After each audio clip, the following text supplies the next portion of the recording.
tal? ¿Cómo estamos? Bueno, vamos a seguir conversando en torno al tema de la convención o el proyecto constitucional. Hemos escuchado en estos últimos días cómo los convencionales están intentando poder establecer la información con respecto a la convención. En este sentido, muchos han hablado de los artículos que tienen que ver, los artículos fundamentales, y algunos otros que están dentro de la Constitución. Pero normalmente cada uno de estas defensas de estos artículos se ha hecho en forma individual.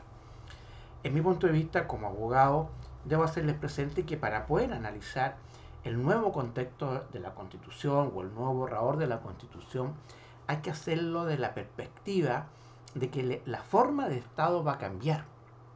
Hoy día nosotros tenemos un Estado subsidiario, es decir, el Estado permite que los particulares participen en las funciones de seguridad social del Estado. Y en todo aquello que los particulares no puedan hacerlo, lo hace el Estado. Y aún así, estando el Estado bastante restringido en cuanto a satisfacer las necesidades de seguridad social, estamos con un problema de servicios no adecuados, no de calidad, tanto en educación, en salud, en pensiones. Entonces nosotros nos preguntaremos, y ahora que viene un Estado solidario, subsidiario, democrático y social, donde ahora el Estado se va a hacer cargo de cada una de las condiciones de seguridad social, es decir, se va a hacer cargo íntegramente de la salud, de la educación, de vivienda, de transporte, de obras públicas. El Estado va a asumir todo esto. Ese es el tema que debemos analizar. Pues bien, hoy día lo que vamos a preocuparnos con respecto a este nuevo borrador de la Constitución, lo que ha estado en contingencia, esto que tiene que ver fundamentalmente con si el nuevo proyecto de Constitución, si es que se aprueba, podrá o no podrá ser reformado. Aquí hay cosas que son incongruentes, que no tienen lógica, que no tienen sentido, independientemente del lado partidista que se pueda tomar. ¿En qué sentido me refiero? O sea, hoy día está claro que hay una duda de carácter bastante razonable en poder determinar si este nuevo proyecto se va a aprobar o se va a rechazar. Hoy día todos hablan de que en el evento que se apruebe o en el evento que se rechace, es decir, en todos los frentes no existe una conciencia de carácter clara, una convicción de carácter clara que este borrador de Constitución va por un camino de aprobación. Pues bien, en el caso que se fuera rechazada, ahí también hay opiniones que van de la mano con respecto a cada una de las cosas. Pero ¿a qué voy yo hoy día? Hemos hablado de los candados. Durante 30 años, desde que nace la Constitución del 80, se establecieron distintos criterios para poder calificar la Constitución del 80, que fue hecha en un periodo dictatorial, que fue en contra de la voluntad del país, que no se respetaron las democracias, que era una constitución de carácter candado, que no se podía modificar, transformar. Todo eso yo creo que hay que analizarlo en su perspectiva. ¿Cuál es la primera perspectiva? Desde que se vuelve a la democracia, han existido más de 200 modificaciones en la Constitución del 80 a través de distintos gobiernos. Entonces nos está demostrando de una forma simple, una forma clara, que esa Constitución que se señalaba, que era una Constitución de candado, que era inmodificable, en democracia todos aquellos que participan de la política han consentido en modificarla. Esto quiere decir de que si se existe voluntad de carácter política, sí se pueden hacer cambios. Por lo tanto, todos los cambios que se hicieron fueron todos aquellos que en democracia consideraron que era justo hacerlo. Pues bien, hoy día nos encontramos con el borrador. Y se está planteando entonces la tesis si acaso es factible que este actual Congreso, una vez que en el evento en que se apruebe este proyecto constitucional, puede ser modificada. Aquí la primera advertencia que quiero señalar tiene que ver en torno al grado de convicción que tienen los actuales convencionales en relación a este proyecto constitucional. Porque la lógica nos señala de que si hubiera una aceptación de carácter transversal, no estarían tan preocupados de, entre comillas, colocar candados para que este actual Congreso no pueda modificar esta nueva constitución. Es decir, esto nos está señalando de que este mismo grupo, este mismo sector que fundamentalmente tiene una orientación hacia el lado de la izquierda, quien en su momento cuestionó, como dije muchas veces, el origen de la Constitución del 80, los candados de la Constitución del 80. Entonces hoy día ellos mismos están tratando de ponerles candado a este nuevo proyecto constitucional, a lo menos para que en un periodo de 4 o 5 años no se pueda modificar y que sea el nuevo Parlamento quien pudiera eventualmente efectuar las modificaciones que se estimen convenientes en ese momento, tratando de darle un respiro a esta Constitución para que empiece a funcionar. Para mí, en este sentido, me parece un poco lógico porque estamos en un Estado, independientemente de la forma del Estado, es un Estado democrático, donde las instituciones tienen que funcionar.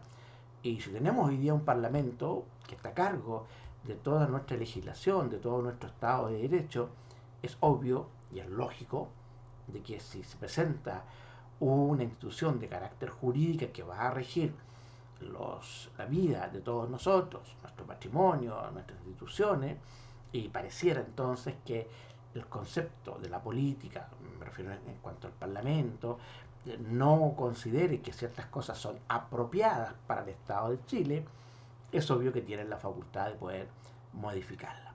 Y aquí entonces donde los convencionales tratan o están tratando hoy día de establecer algunos tipos de, entre comillas, candados para que esta constitución, este proyecto de constitución no pueda ser modificada tan prontamente. En sí mismo, en el propio interior de la convención, hay voces bastante disidentes en cuanto a este concepto de los 2/3. Entonces ahí hay un tema que a lo menos estos conglomerados que han tenido mayoría cercana a los 103 votos, 110 votos para aprobar articulados de la convención, estarían hoy día ya analizando una posibilidad de que existan mecanismos de modificación bajando a 4/5 los quórum para poder modificarlo. Pero a mí lo más complejo, lo más grave, lo más que llama la atención es que ya se esté planteando, o sea, estamos hablando de un proyecto de constitución que hoy día no ha salido a la luz pública, que nosotros ignoramos si va a ser aprobada o va a ser rechazada. Pero lo que incomoda es que ya hay voces que están planteando que se debe modificar. O sea, ahí hay un tema, o sea, los convencionales escucharon bien a todas las partes. Hay, por ejemplo, está el tema de esas propuestas populares que sobrepasaron las 15.000 firmas y que hoy día no son parte del texto constitucional. Es decir, si se propone que la ciudadanía presente un proyecto constitucional y cumple con todos los requisitos y tiene una amplia mayoría en votación y la constitución no lo toma en consideración, ahí, ahí estamos nosotros con un drama.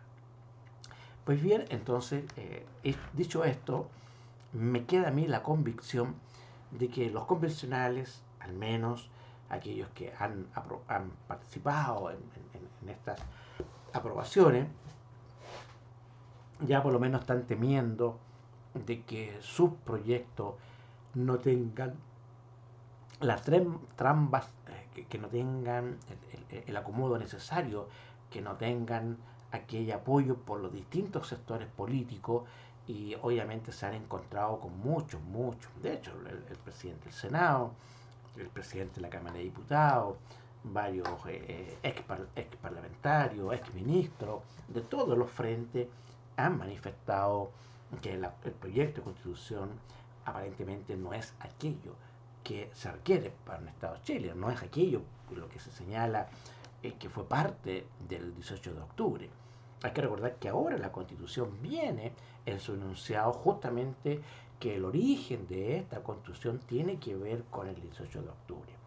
Me parece a mí que en un proyecto constitucional que se entiende que va a regir por mucho tiempo, que tiene que ver con el contexto de establecer estabilidad y paz para todos los chilenos, poner como punto de partida un problema que a no todos les fue grato, porque si nosotros nos ponemos a pensar de todas aquellas personas que vivían ahí que viven en el barrio Italia, que perdieron sus propiedades, que perdieron sus negocios, que fueron quemados, las mismas personas que fueron víctimas en la propia marcha, todos los afectados que han habido, tanto instituciones públicas como privados. Entonces tampoco podemos decir de que esos movimientos son de tal magnitud como para poderlos mantener en una constitución. Son movimientos que traen división. Ahí hay que tener cuidado en dejar tan plasmado a veces el marco por el cual uno está defendiendo determinados ideales y tratar de ser un poco más objetivo. Bueno, en ese sentido entonces espero que les haya parecido lo que les estoy comentando, y en el sentido de que los convencionales hoy día quieren poner candado, y para mí es simplemente que no están convencidos de que su proyecto es tan bueno, porque si el proyecto fuera realmente bueno, pónganlo ahí, ahí está, yo los pongo, porque es bueno, porque es aceptado por la mayoría. No, hoy día las encuestas están complicadas para el concepto del apruebo. Hoy día las encuestas están complicadas con respecto a determinados parámetros. Por ejemplo, se ha hablado mucho del tema de la propiedad. Claro, es cierto, tiene ciertos atisbos que son muy parecidos a la constitución actual, pero no obstante, yo les digo siempre, tienen que analizarlo desde la perspectiva de que el Estado hoy día no es subsidiario. Por lo tanto, el concepto de propiedad en la forma del Estado va a cambiar. Vamos a nosotros en un Estado social, democrático, subsidiario, diciendo que todos los chilenos tienen que cooperar.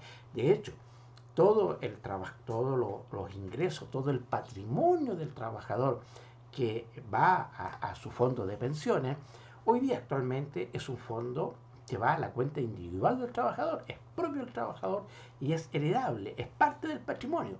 Pero este nuevo sistema social democrático subsidiario, si es que en el evento en que sea aprobado, ya ese esfuerzo de ese trabajador ya no va a ingresar a su patrimonio y no va a ser heredable, va a ser para el Estado. Y es el Estado el que va a querer determinar cómo, dónde y cuándo va a utilizar esos patrimonios de los trabajadores que al momento que ingresan al Estado ya pierden ser de parte del patrimonio del trabajador. Ahí demostró entonces cómo este Estado social democrático, ya en el concepto de la propiedad privada, hay un sesgo. Y hay que tener cuidado con eso. Social, democrático, subsidiario. Subsidiario. Espero que les haya gustado y nos veremos en un próximo capítulo para poder analizar estos comentarios que tienen que ver con la borrador de la Constitución.